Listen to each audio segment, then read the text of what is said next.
Bismillahirrahmanirrahim.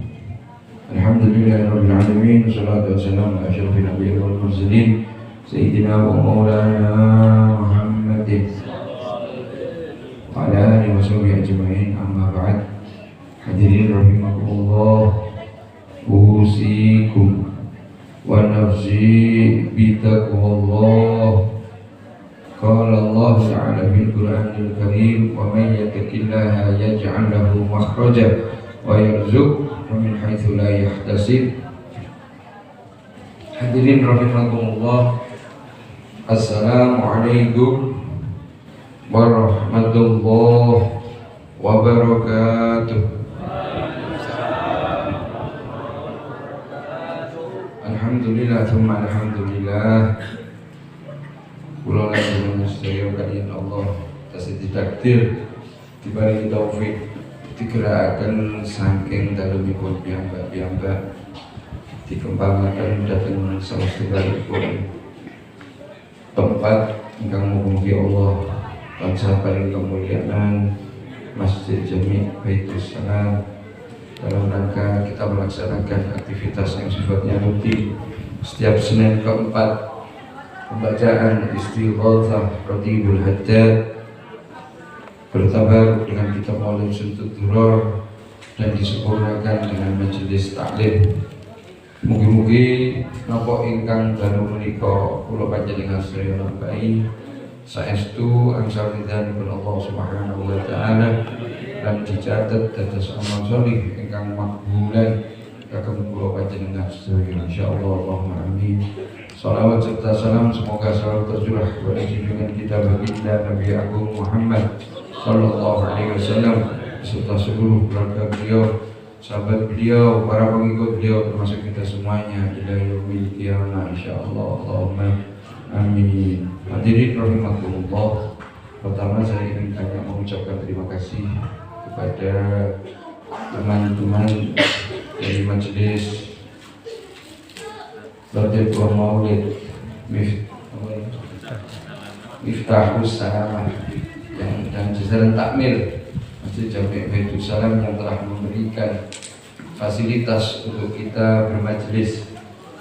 Semoga ingkang panjenengan sedaya paringaken dhateng kula lan rencang-rencang sedaya kalian Allah ditadosaken amal sholih ingkang makbulan insyaallah. Allahumma amin. Lan mugi Allah Ta'ala paling piwales dhateng panjenengan kesaenan panjenengan ingkang sampun diparingaken dhateng pribadi kula lan sedaya rekan-rekan ingkang hadir dhateng majelis punika kanthi piwales ingkang langkung sae lan langkung kathah insyaallah. Allahumma amin. Ingkang pertama kula badhe ngaturaken iki wau kula diinfo kali ibu kula benjing Rebo niku diwastani Rebo Wekasan. Semerap nggih Rebo Wekasan. Napa? Rebo terakhir saat dingin kiamat. Oke. Nah, berarti atas krias ngoten. Atas ketika beliau belajar kalian Allah yarhamna Habib Ali bicara terus teman-temannya itu tanya pada Habib Ali, Allah yarhamna besok itu libur karena besok Rebo terakhir. Jawabnya Habib Ali ngeten, ya besok Rebo terakhir, kalau Jumatnya kiamat berarti Rebonya terakhir. Kiamat itu dina Jumat. Terus jangan atas ngatos no, katanya dina Jumat lah.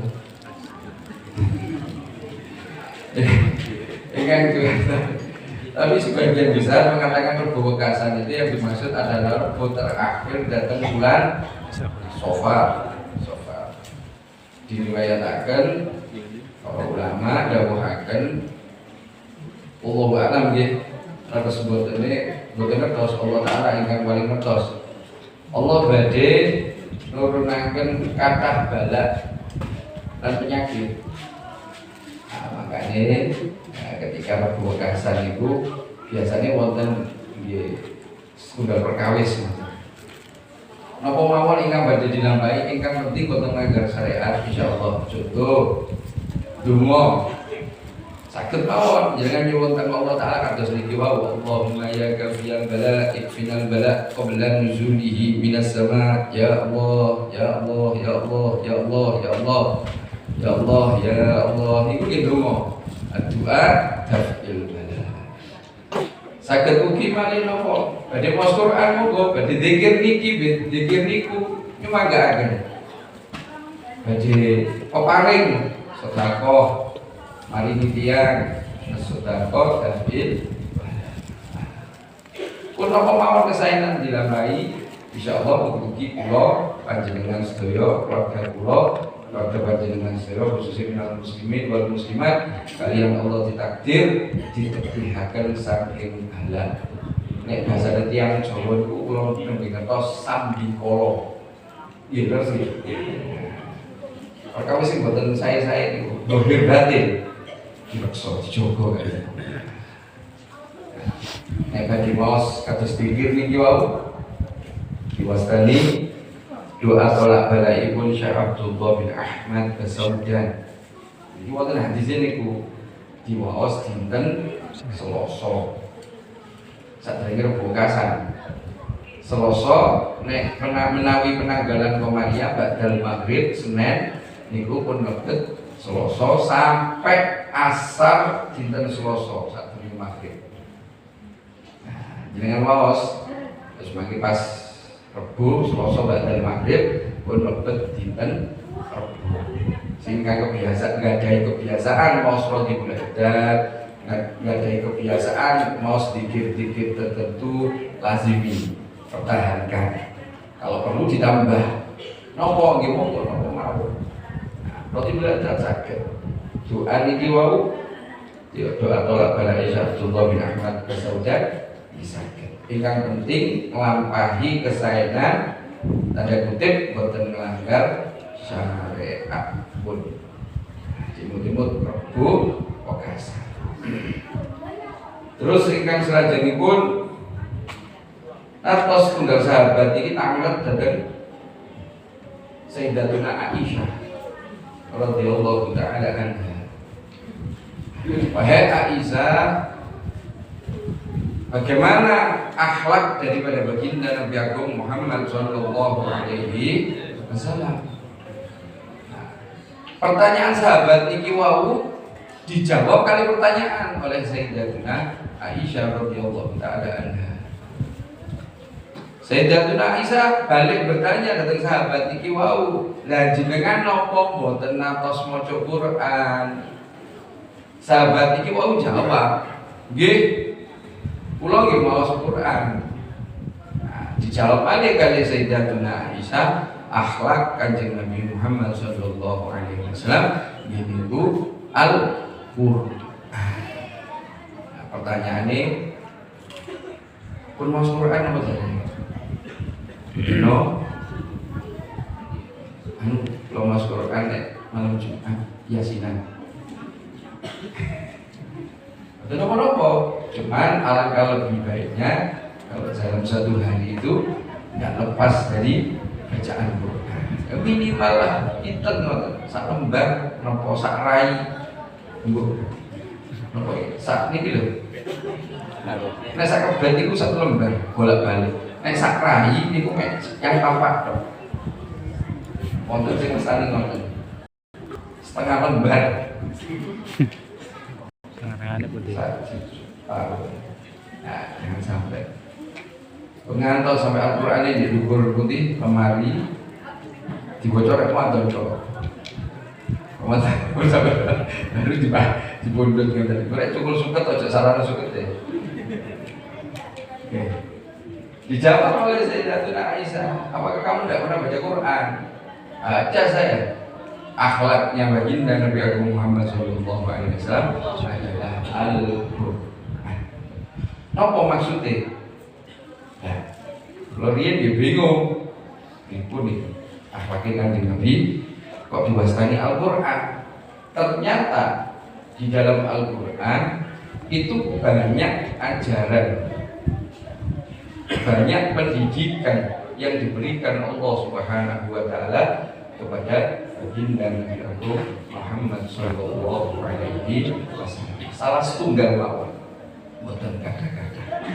Datang penggalan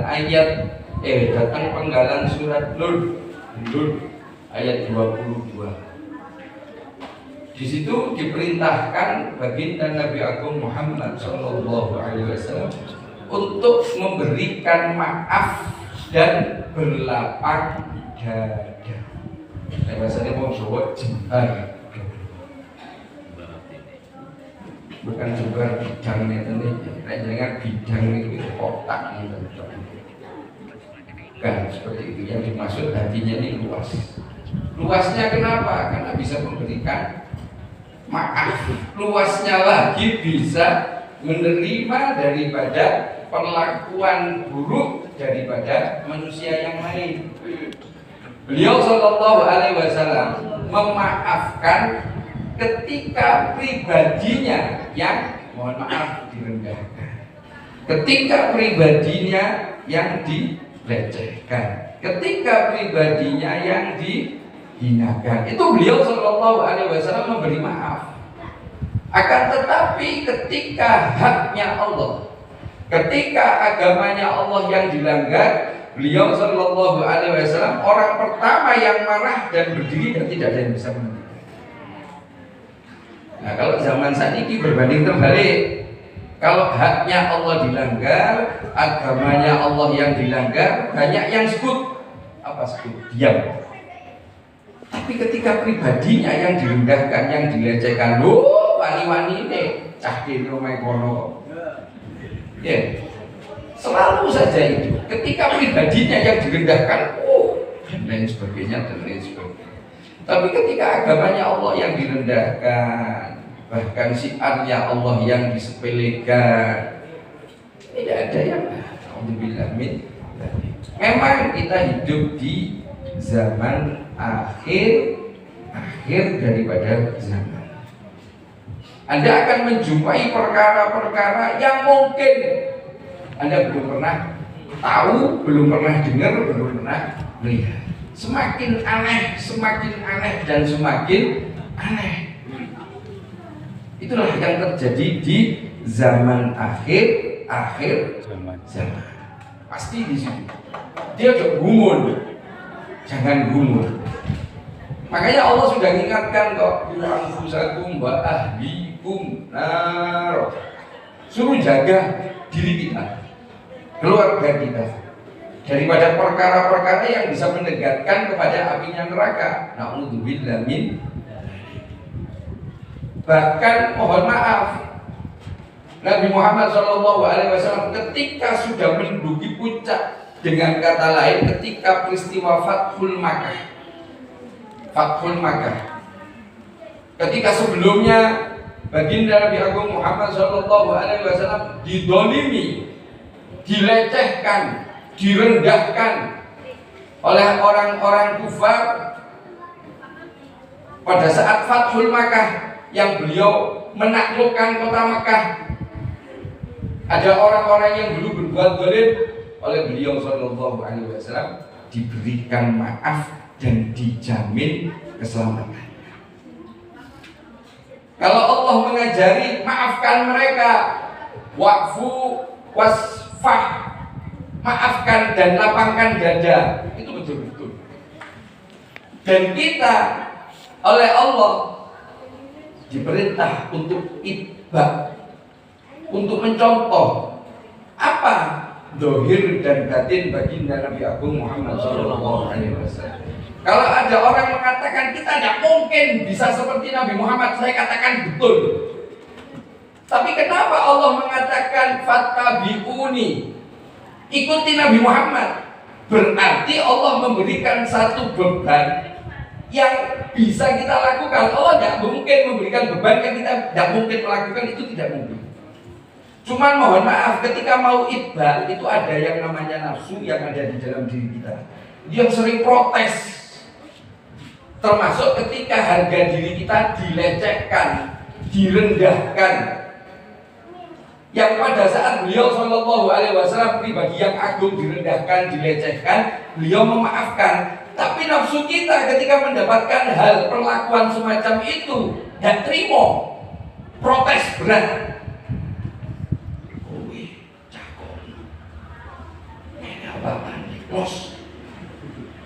Oke, konten sih konten. Gini pendekar kok.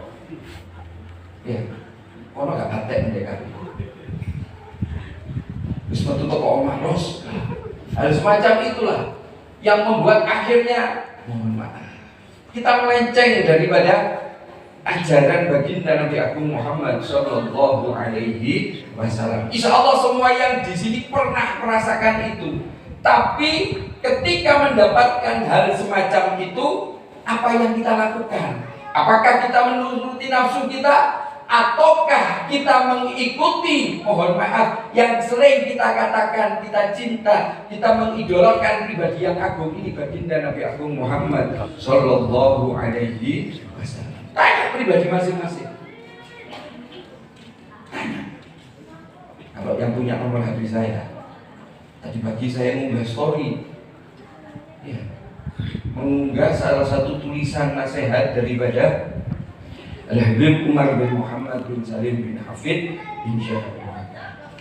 Kalau kita direndahkan, kalau kita dilecehkan, ingat orang yang kita cintai, ingat idola kita baginda Nabi Agung Muhammad Sallallahu Alaihi Wasallam. Bagaimana ketika beliau Sallallahu Alaihi Wasallam direndahkan, dilecehkan, bagaimana sikap beliau? Beliau memaafkan beliau. Terus kita langsung mendapatkan hal semacam itu. Bagaimana aktivitas kita? Itu loh. Ini saya katakan, apakah ini termasuk daripada satu rangkaian ibadah kepada Allah? Saya katakan iya. Makanya kemarin saya katakan, jangan mempersempit arti daripada ibadah. Wa ma khalaqtul jinna wal insa illa liya'budun. Liya'budunnya ini jangan dipersempit maksudnya. Kita mengatakan ibadah sholat, betul. Baca Quran, betul. Puasa, betul. Zikir, betul. Tapi kita berusaha untuk mendapatkan, untuk memperoleh dari bagian akhlak karimah, itu merupakan juga satu rangkaian ibadah yang dicontohkan oleh baginda Nabi Agung Muhammad Sallallahu Alaihi Wasallam. Anda memaafkannya bagi orang yang menyakiti Anda, begitu juga Rasulullah melakukan. Makanya Nabi Muhammad mengatakan, kalau kamu berbuat jelek, diburuki, direndahkan, dihinakan, balas dengan kebaikan. Ini Nabi Muhammad melakukan ketika Fathul Makkah. Beliau Shallallahu Alaihi Wasallam pada saat Fathul Makkah itu bisa menghukum daripada orang-orang yang dulu berbuat zalim kepada beliau Shallallahu Alaihi Wasallam. Akan tetapi beliau tidak melakukan. Bahkan ada, kalau tidak salah waktu itu Abu Sufyan, kemudian ada anaknya Abu Jahal, Ikrimah kalau nggak salah itu. Terus ada satu lagi sahabat. Ketika Fathul Makkah ini, orang ini, pimpinan kelompok kecil-kecil ini melakukan perlawanan dengan senjata ketika Fathul Makkah. Berhubung kalah senjata, kalah jumlah, akhirnya mereka lari sampai ada satu peristiwa, si Abu Sufyan, Ikrimah ini kembali dan minta maaf kepada baginda Nabi Agung Muhammad Sallallahu Alaihi Wasallam. Apa yang dilakukan Nabi Muhammad? Apakah menghukum mereka, membunuh mereka? Beliau Sallallahu Alaihi Wasallam memaafkan. Saya maafkan. Kemudian dijamin keamanannya beliau Sallallahu Alaihi Wasallam. Memberikan jaminan keamanan kepada orang yang telah berbuat zalim kepada beliau Sallallahu Alaihi Wasallam. Dan ada satu hal. Apa? Pada saat itu, kalau tidak salah Ikrimah, dia anaknya Abu Jahal ini gemeter, galau bahasanya, takut. Akhirnya beliau melakukan satu hal yang mungkin kalau kita sulit melakukan hal itu kepada orang yang telah menghina, merendahkan, berbuat zalim kepada kita. Apa? Beliau Shallallahu Alaihi Wasallam memberikan sedikit hadiah, memberikan harta ghanimah dari ketika beliau mendapatkan harta rampasan saat perang. Diberikan sedikit agar apa? Tidak galau. Bagaimana beliau? Ketika berkuasa, beliau memaafkan. Yang kedua, memberikan jaminan keamanan dan beliau memberikan hadiah. Apakah kita bisa seperti ini? Kalau kita tidak bisa, wajar. Kenapa? Karena kita masih tahap proses belajar. Kita bisa memberikan maaf kepada orang yang berbuat salah, berbuat zalim, merendahkan kepada diri kita, itu sudah istimewa. Tapi jangan puas, tingkatkan kalau bisa memberikan hadiah. Termasuk anjuran daripada baginda Nabi Agung Muhammad SAW adalah beliau menyatakan untuk menyambung silaturahim. Dikatakan menyambung berarti putus. Kalau sudah putus, maka situ nyambung. Ini loh yang nantinya bisa memperluas rezeki, menjadikan insya Allah panjang umur. Menyambung silaturahim. Yang putus disambung. Kalau saya sudah tersambung, ya pertahankan. Nah, ini satu. Masya Allah ini. Apa? Satu pelajaran yang kita saat ini akui bahwa kita masih tahap proses. Seandainya kita jatuh, gagal dalam memaafkan, ya jangan putus asa, segera kembali untuk bisa memaafkan. Termasuk ada salah satu kisah dari buyut kalau tidak salah, baginda Nabi Agung Muhammad SAW, Al-Imam Ali Zainal Abidin. Pada saat itu beliau adalah salah satu saksi hidup peristiwa Karbala. Yang di padang Karbala, Sayyidina Husain syahid di situ. Dan beliau Ali Zainal Abidin, Imam Ali Zainal Abidin menyaksikan peristiwa itu. Singkat cerita, ketika setelah masa Karbala berlalu, kemudian orang-orang yang melakukan perbuatan keji di padang Karbala diburu, akan dijatuhi hukuman. Kemudian ada satu pelaku yang mohon maaf bersembunyi di rumah Al-Imam Ali Zainal Abidin. Apa yang dilakukan beliau? Imam Ali Zainal Abidin yang menyaksikan orang-orang yang melakukan kekejian di padang Karbala, bahkan dia tahu ketika ada orang sembunyi ini ada dia pelakunya. Apa yang dilakukan? Beliau menerima sebagai seorang tamu, beliau memberikan jamuan dan beliau memberikan jaminan keamanan. Dan orang ini tahu siapa pelaku kekejian di padang Karbala ini, tahu bahwa dia berlindung di putra orang yang diperlakukan keji, Sayyidina Husain. Dia tahu, tapi dia bersembunyi. Sampai singkat cerita, beberapa hari dia bersembunyi di sana. Menurut dia keadaannya sudah aman, maka dia pamit. Ketika pamit, beliau cukupi semua perbekalan. Tamunya ini tadi yang telah berbuat zalim kepada keluarga Al-Imam Ali Zainal Abidin, ketika datang diperlakukan sebagai tamu, dijamu, diberikan keamanan, sampai pulang perbekalannya ini dicukupi, makanan, airnya, bahkan mohon maaf diberikan uang. Ketika dia naik di atas kuda, terus dia bertanya, apakah Anda tidak tahu saya?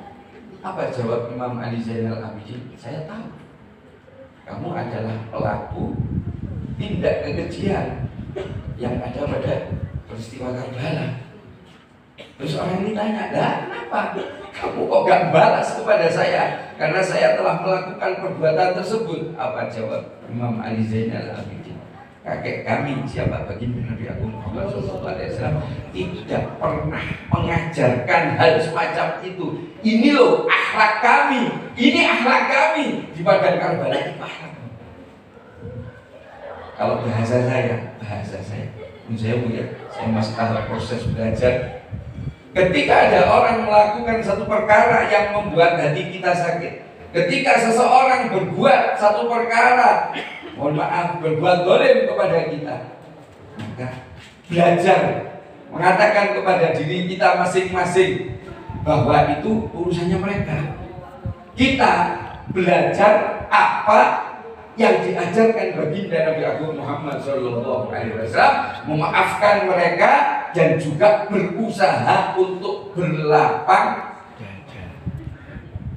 Itu ajarannya Nabi Muhammad. Kalau kita gagal, kita ulangi. Saya ibaratkan kita sekolah, kita menemui satu soal, yang soal ini mungkin sulit bagi kita. Kalau menurut Mas Afon, Abot bin. Ya justru abotnya itu nilainya di situ. Enteng, kabeh wong iso. Beratnya ini yang menjadikan nilai. Soal yang ada di hadapan kita ketika kita tidak bisa kita hindari, maka mohon maaf, ya kita tidak dapat nilai di situ. Berusahalah untuk menjawab soal tersebut. Berusahalah untuk melakukan apa yang diajarkan oleh beliau Shallallahu Alaihi Wasallam. Mohon maaf, semampu kita. Dan kita tingkatkan terus. Dengan cara apa? Minta pertolongan kepada Allah agar Allah memberikan banyak kemudahan untuk itba, untuk mencontoh pribadi yang agung, baginda Nabi Agung Muhammad Shallallahu Alaihi Wasallam, zahir dan batin.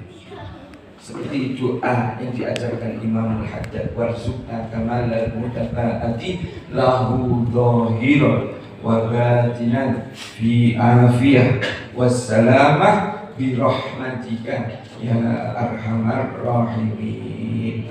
Ini puncak hadirin rahimakumullah. Puncaknya apa? Ketika kita belajar sedikit demi sedikit untuk meniru baginda Nabi Agung Muhammad Shallallahu Alaihi Wasallam, ini bagian daripada ibadah yang Allah mengatakan kul in kuntum tuhibbunallah, kalau kalian mengatakan cinta kepada Allah fattabi'uni. Ketika kita mau itba, ketika kita mau mencontoh pribadi yang agung baginda Nabi Agung Muhammad Shallallahu Alaihi Wasallam, Allah janjikan dua hal, yuhibbukumullahu wa yaghfir lakum dzunubakum, wallahu ghafurur rahim. Allah akan berikan cintanya kepada siapa? Manusia-manusia yang mau mencontoh pribadi yang agung ini baginda Nabi Agung Muhammad Shallallahu Alaihi Wasallam. Dan juga Allah akan menjanjikan ampunan, memberikan ampunan kepada siapa? Manusia-manusia yang mau mencontoh pribadi yang agung baginda Nabi Agung Muhammad Shallallahu Alaihi Wasallam. Semoga Allah berikan kepada kita semuanya rizki untuk bisa mencontoh, untuk bisa itba kepada baginda Nabi Agung Muhammad Shallallahu Alaihi Wasallam, zahir dan batin dalam keadaan sehat, afiah, dan dengan rahmatnya Allah Subhanahu wa Ta'ala. Insyaallah, Allahumma amin. Mungkin itu yang bisa disampaikan. Waktunya pas, kita selesai 10:30 sudah pulang ke tempatnya masing-masing. Semoga pulangnya kita dari majelis ini, kesalahan kita mendapatkan ampunan dari Allah Subhanahu wa Ta'ala. Hajat kita masing-masing untuk urusan dunia dan akhirat kita dikabul oleh Allah Subhanahu wa Ta'ala. Dan Allah berikan kefahaman kepada kita semuanya dengan sebenar-benarnya dan sebaik-baiknya kefahaman tentang agamanya Allah, tentang kekasihnya Allah baginda Nabi Agung Muhammad Shallallahu Alaihi Wasallam. Banyak kesalahan, apapun dari saya yang kurang pas, nyinggung di hati panjenengan sedaya, mohon dimaafkan lahir dan batin, wal afu minkum. Wassalamualaikum warahmatullahi wabarakatuh.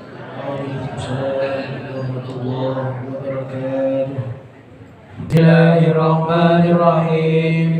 arhamar rahimin, ya arhamar rahimin, ya arhamar rahimin, farijal muslimin, ya arhamar rahimin, ya arhamar rahimin, ya arhamar rahimin, farijal muslimin, ya arhamar rahimin, ya arhamar rahimin, ya arhamar rahimin, farijal muslimin, ya rabbana tarafna bi annana tarafna wa annana asrafna ala radha ashrafna fatub alaina tawbah anzil li kulli hawbah wastur lana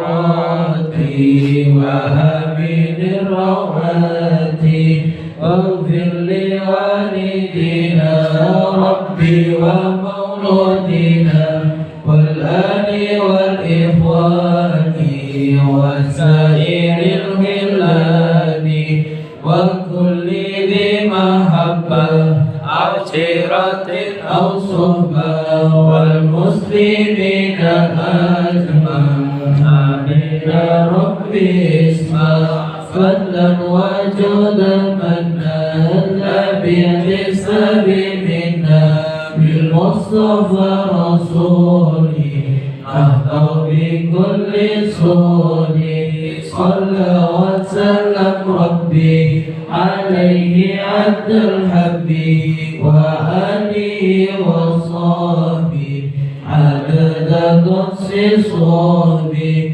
والحمد لله في المدح والثناء سبحان اللهم وبحمدك أشهد أن لا إله إلا أنت أستغفرك وأتوب إليك سبحان اللهم وبحمدك أشهد أن لا إله إلا أنت أستغفرك وأتوب إليك سبحان اللهم وبحمدك أشهد أن لا إله إلا أنت أستغفرك وأتوب إليك الحمد لله رب العالمين.